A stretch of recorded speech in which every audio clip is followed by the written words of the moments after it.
सुप्रभात। आज की कक्षा में आपका बहुत बहुत स्वागत है।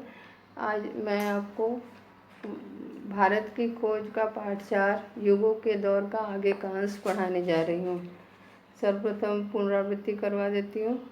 पुनरावृत्ति के अंतर्गत इस पाठ के माध्यम से बताया गया है कि मौर्य साम्राज्य का अंत हुआ और उसकी जगह पे शुंग ने लिया।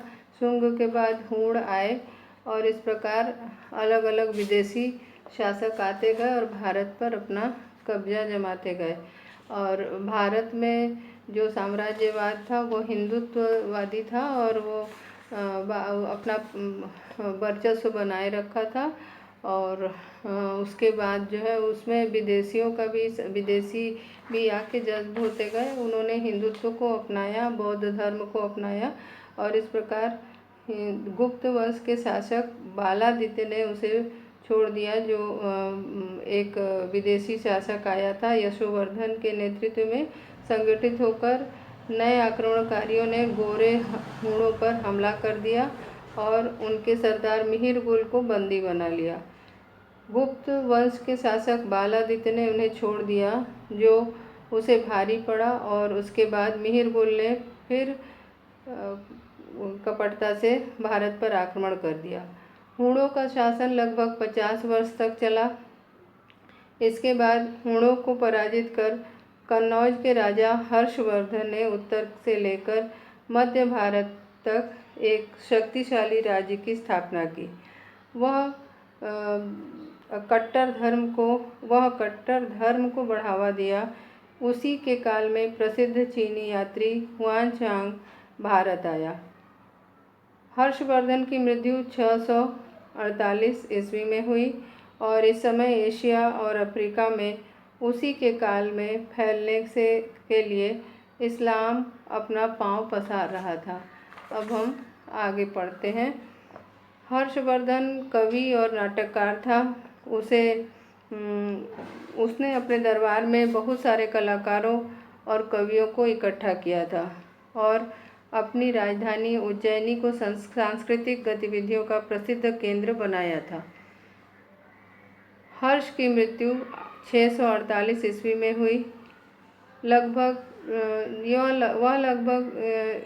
लगभग वह समय था जब अरब के रेगिस्तानों में अफ्रीका और एशिया में फैलने के लिए इस्लाम सिर उठा रहा था। जब बौद्ध और हिंदू दोनों धर्मों को बढ़ावा मिला उसी समय एक चीनी यात्री हुआनचांग भारत आया था जो हर्षवर्धन का समय था। उस समय उसका शासन चल रहा था।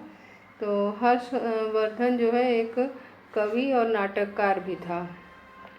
उसकी राजधानी उज्जैनी में थी जो एक सांस्कृतिक गतिविधियों का केंद्र मानी जाती थी। अब दक्षिण भारत में मौर्य साम्राज्य के सिमटकर अंत हो जाने के 1000 साल से भी ज़्यादा समय तक बड़े बड़े राज्य फूले फले।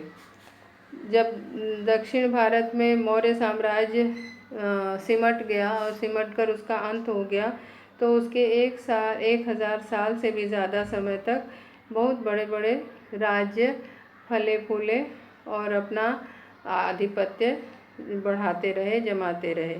दक्षिण भारत अपनी बारीक दस्तकारी और समुद्री व्यापार के लिए विशेष रूप से प्रसिद्ध था। उनकी गिनती समुद्री ताकतों में होती थी और उनके जहाज दूर देशों तक माल पहुंचाया करते थे।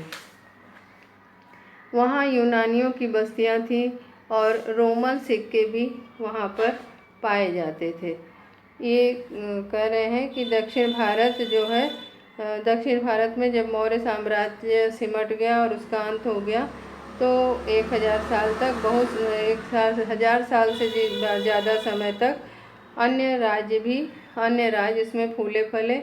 अब दक्षिण भारत जो है वह बारीक दस्तकारी और समुद्री व्यापार के लिए विशेष रूप से प्रसिद्ध था। वहाँ उनकी गिनती समुद्री ताकतों में होती थी। दक्षिण भारत में समुद्री ताकतों के लिए विशेष रूप से महत्व दक्षिण भारत का था। और इसके बाद जहाज दूर देशों तक माल पहुंचाया करते थे। दक्षिण भारत के जो जहाज थे वे दूर दूर दराज के देशों को माल पहुंचाया करते थे। वहाँ पर यूनानियों की बस्तियाँ थी, मतलब यूनानी वहाँ पे रहते थे। और रोमन सिक्के भी वहाँ पर पाए जाते थे। रोमन के जो सिक्के थे वो वहाँ पे पाए जाते थे दक्षिण भारत में। उत्तरी भारत पर बार बार होने वाले हमलों का सीधा प्रभाव दक्षिण पर नहीं पड़ा। इसका परोक्ष प्रभाव यह जरूर हुआ कि बहुत से लोग उत्तर से दक्षिण में जाकर बस गए।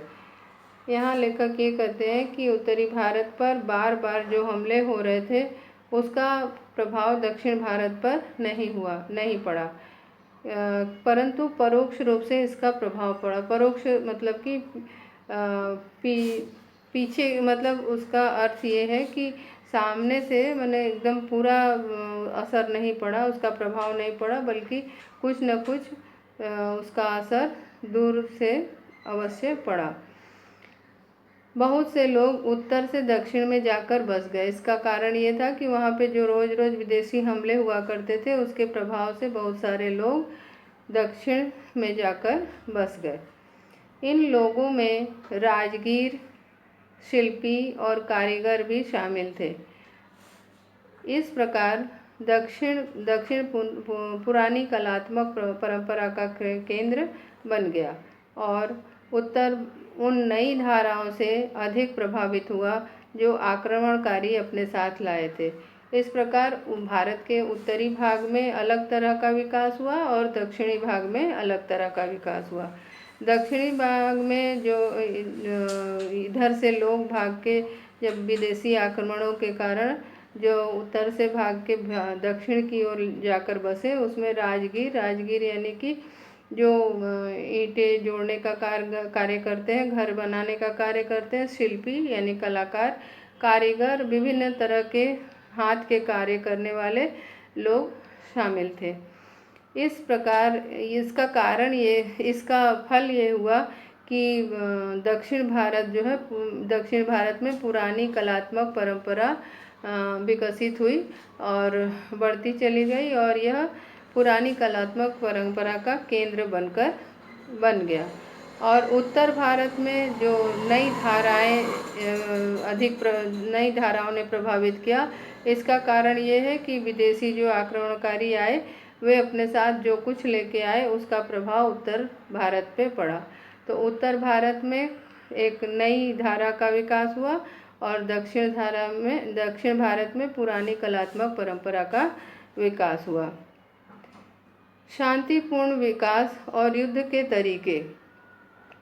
बार बार हमलों और एक के बाद दूसरे साम्राज्य की स्थापना का जो संक्षिप्त ब्यौरा प्रस्तुत किया गया, उसके बीच देश में शांतिपूर्ण और व्यवस्थित शासन के लंबे दौर रहे हैं।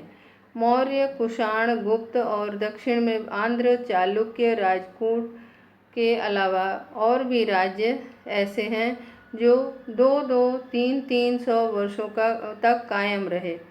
इनमें लगभग सभी राजवंश देशी थे। कुषाणों जैसे लोगों ने भी, जो उत्तरी सीमा पर से आए थे, जल्दी अपने आप को इस देश और इसकी सांस्कृतिक परंपरा के अनुकूल ढाल लिया।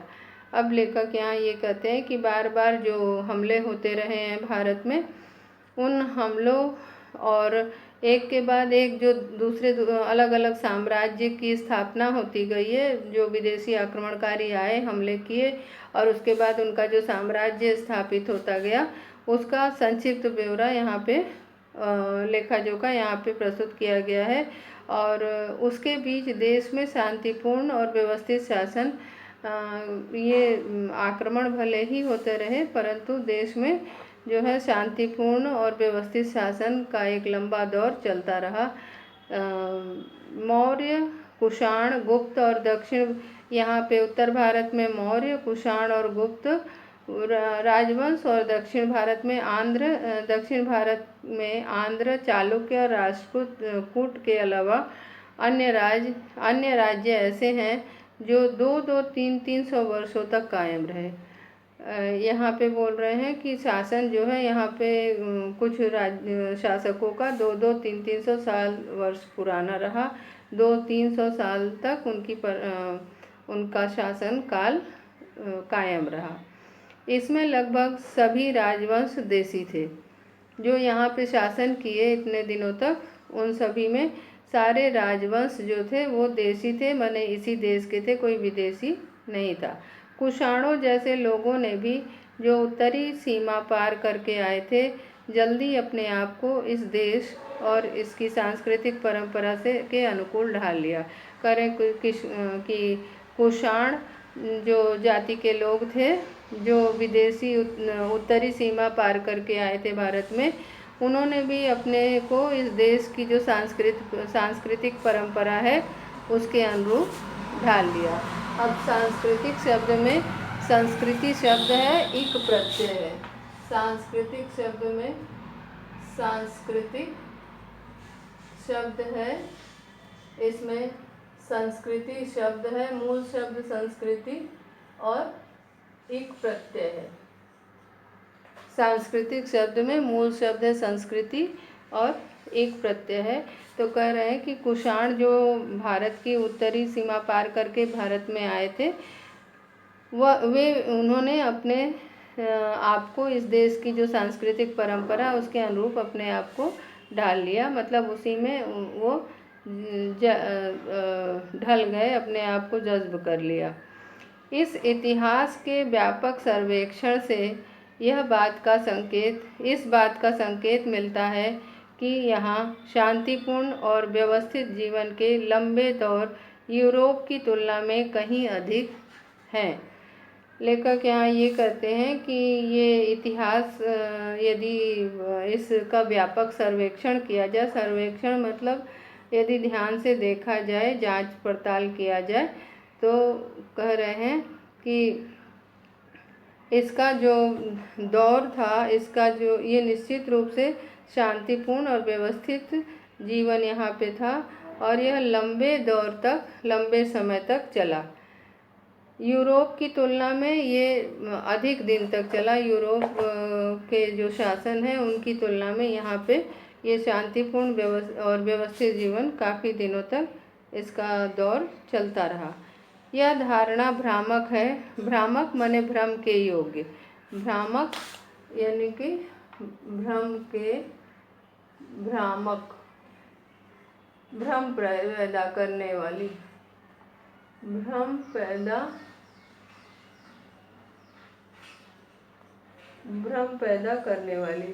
भ्रामक यानी कि भ्रम पैदा करने वाली।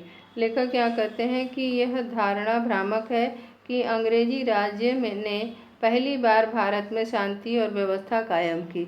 कह रहे हैं कि भारत में जैसे कहा जाता है कि अंग्रेजी शासन बहुत लंबे समय तक चला और यहाँ पे शांति व्यवस्था उन्होंने कायम की, लेकिन ये गलत है, ये भ्रामक है, क्योंकि उनके पूर्व भी भारत में ऐसे शासन चले हैं, ऐसे शासन काल रहे हैं जो कि अत्यंत व्यवस्थित रहे और बड़े ही शांतिपूर्ण ढंग से चले हैं।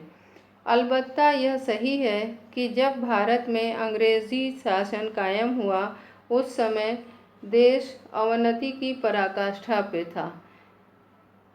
कह रहे हैं कि जबकि इतना अंग्रेजी शासन को लोग कहते हैं, मैंने कहा ऐसा विश्वास किया जाता है कि अंग्रेजी शासन बहुत समय तक चला, लेकिन ये बहुत भ्रामक धारणा है।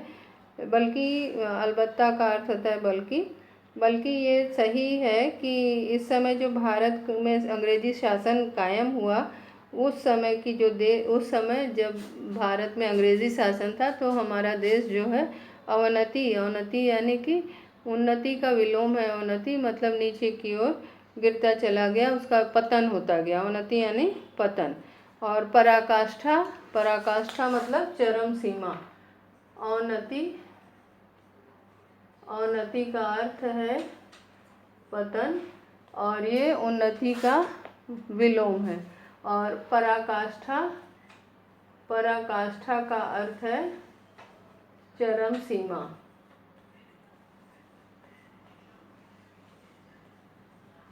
पराकाष्ठा का अर्थ है चरम सीमा। तो लेखक क्या कह रहे हैं कि बल्कि ये कहा जा सकता है कि अंग्रेजी शासन में भारत पतन की ओर उन्मुख होता चला गया और भारत पतन की पराकाष्ठा पर पहुंच गया, यानी भारत में पतन की चरम सीमा हो गई। राजनीतिक और आर्थिक व्यवस्था टूट चुकी थी। भारत में अंग्रेज़ों के शासन के समय जो राजनीतिक व्यवस्था थी और आर्थिक व्यवस्था थी वह टूटने लगी थी, टूट चुकी थी। वास्तव में यही कारण था कि वह राज्य यहाँ कायम हो सका। और क्योंकि आर्थिक व्यवस्था और राजनीतिक व्यवस्था टूट चुकी थी, इसी कारण अंग्रेजी शासन का जो काल है या शासन है यहाँ पर कायम हो सका था, ऐसा लेखक का मानना है। प्रगति बनाम सुरक्षा। अगला शीर्षक है प्रगति बनाम सुरक्षा। भारत में जिस सभ्यता का निर्माण किया गया उसका मूल आधार स्थिरता और सुरक्षा की भावना थी।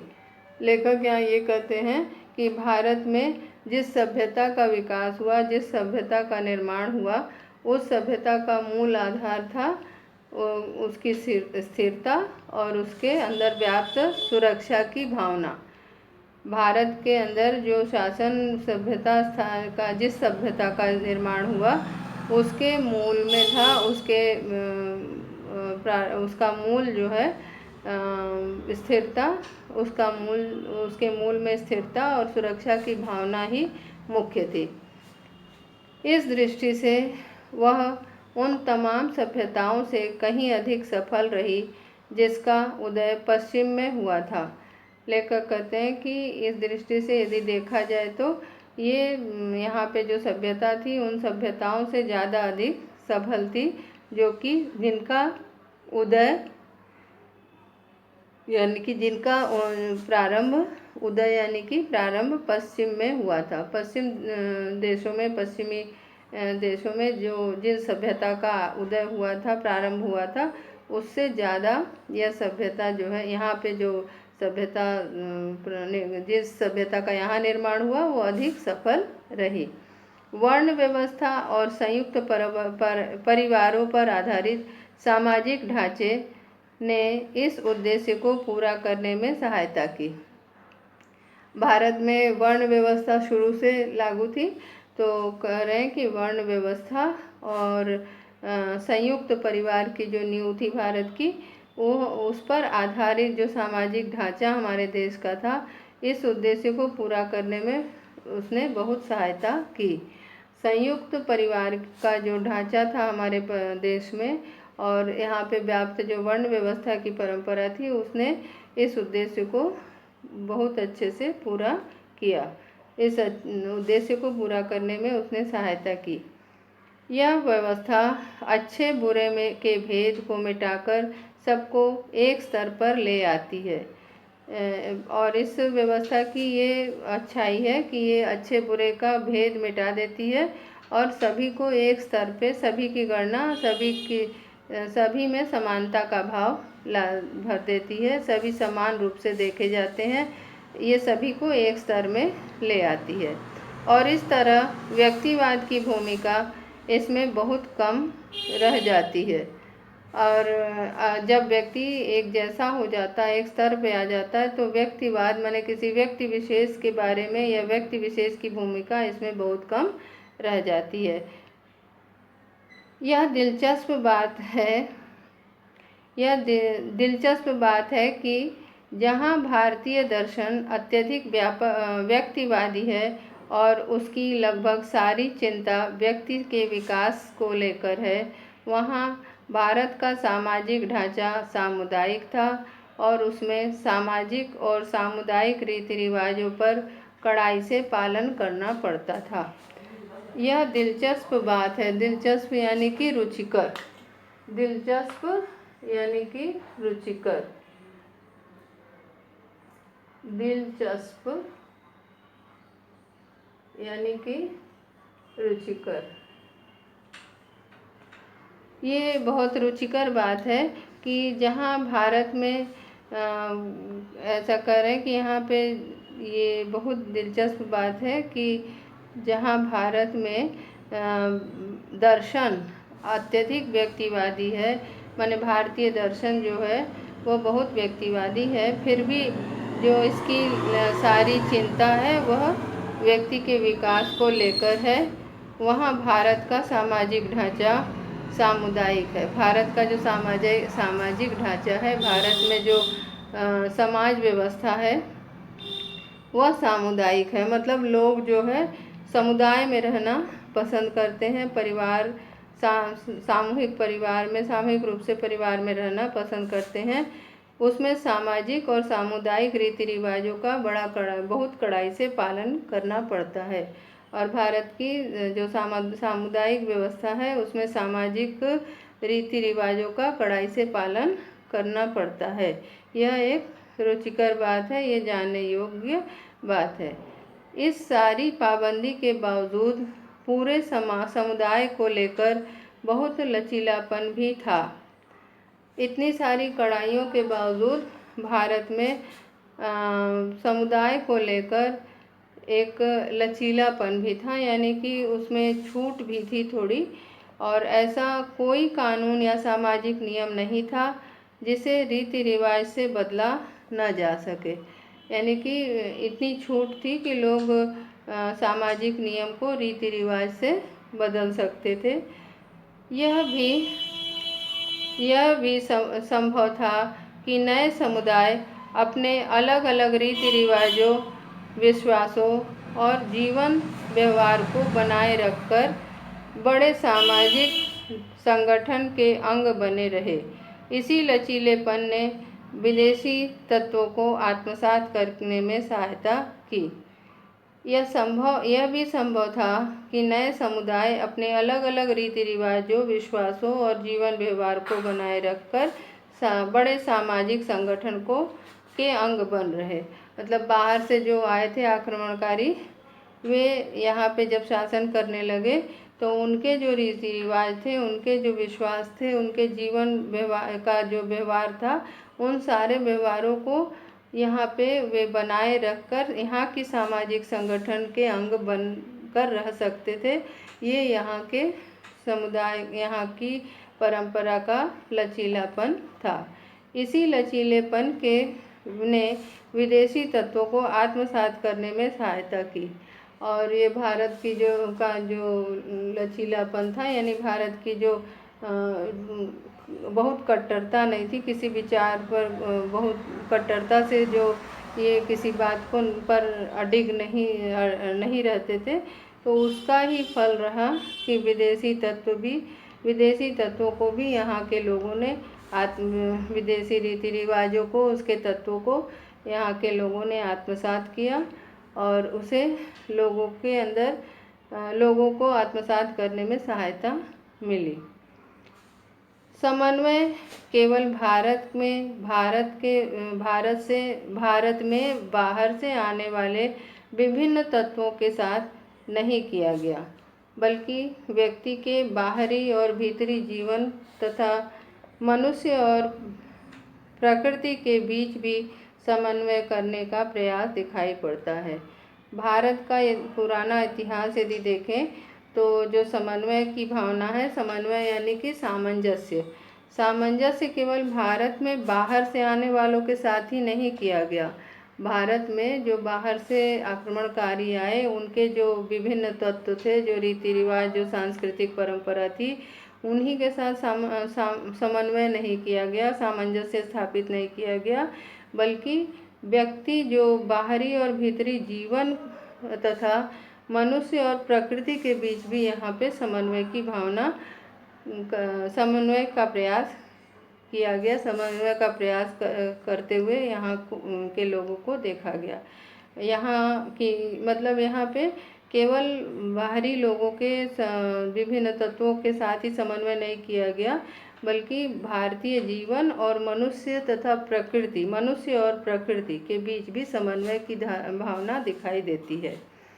इस सामान्य सांस्कृतिक पृष्ठभूमि ने भारत का निर्माण किया और इस पर विविधता के बावजूद एकता की मुहर लगाई।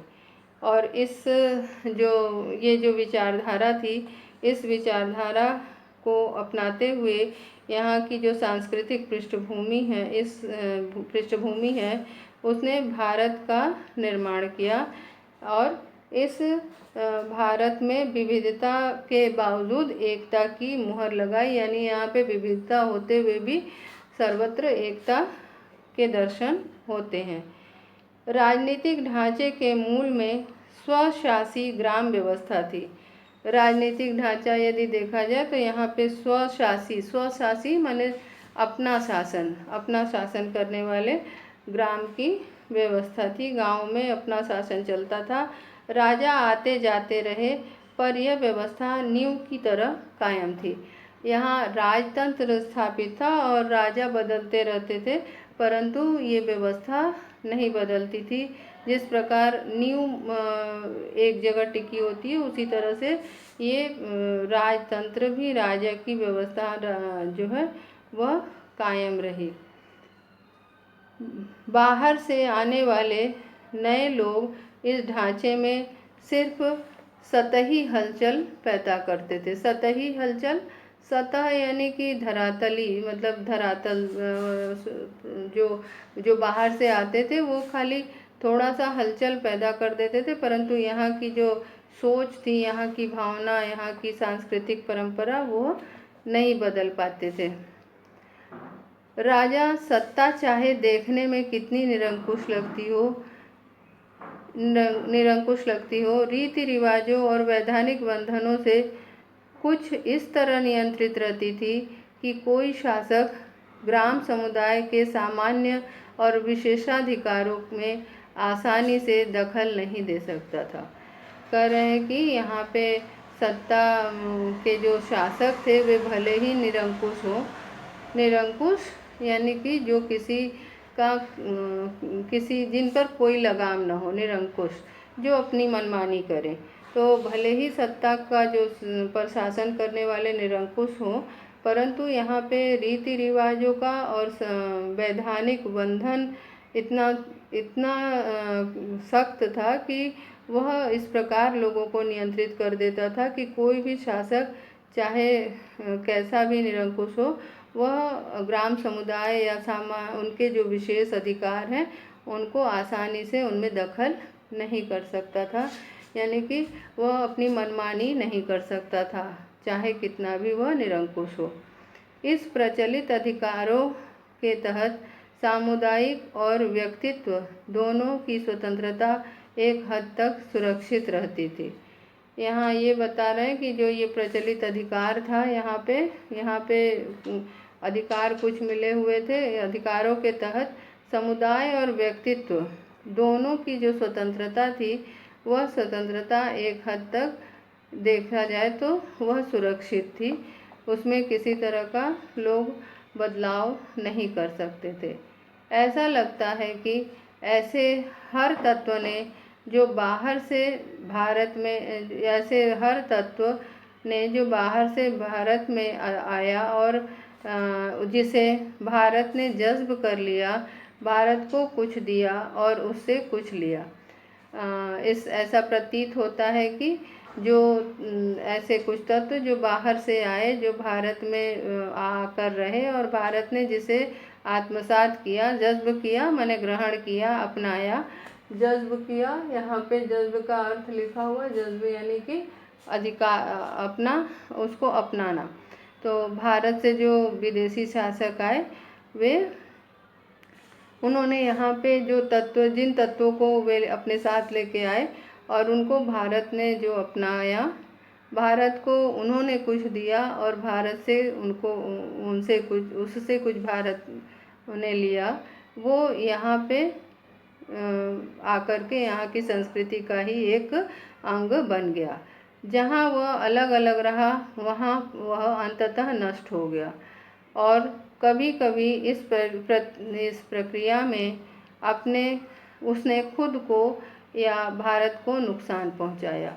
और जहाँ पे विदेशी जो तत्व, विदेशी परंपराएं, जो विदेशी लोग आए, हमलावर आए, उन्होंने जो अपने रीति रिवाजों को और जो तत्वों को वे जो ले करके आए, अगर वे यहाँ पे उन्होंने यहाँ की परंपरा को अपना लिया, तब भारत ने भी उनकी परंपरा को अपना लिया।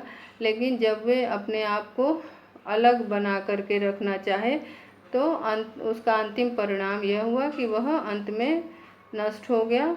और कभी कभी यह प्रक्रिया इस प्रक्रिया में उसने खुद को या भारत को नुकसान पहुंचाया। यानी कि जो अपने आप को अपनी परंपरा को अलग रखना चाहे, अपनी संस्कृति को अलग रखना चाहे, जो विदेशी आए वे जब अपने आप को अलग रखना चाहे, तो कभी कभी ऐसा दिखाई दिया कि या तो उन्होंने खुद को स्वयं को नुकसान पहुंचाया, या तो उन्होंने भारत को नुकसान पहुंचाया।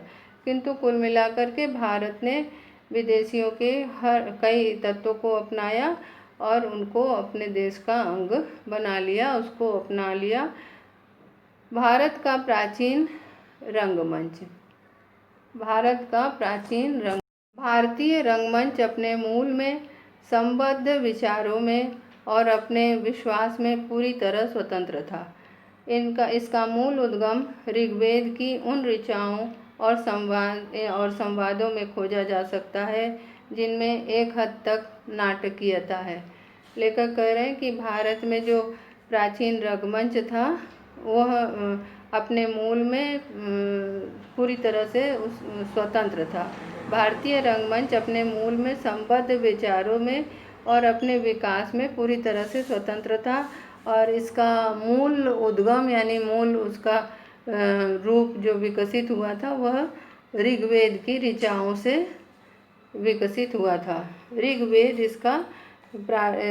से इसका प्रारंभ हुआ है। ऋग्वेद की ऋचाओं और संवादों से हम इसका मूल रूप हम देख पाएंगे, हम खोज पाएंगे, जिसमें एक हद तक नाटकीयता है। उसमें ऐसा कहा जाता है कि ऋग्वेद की ऋचाओं में और उन संवादों में एक तरह की नाटकीयता है। अतः भारत के रंगमंच का मूल हम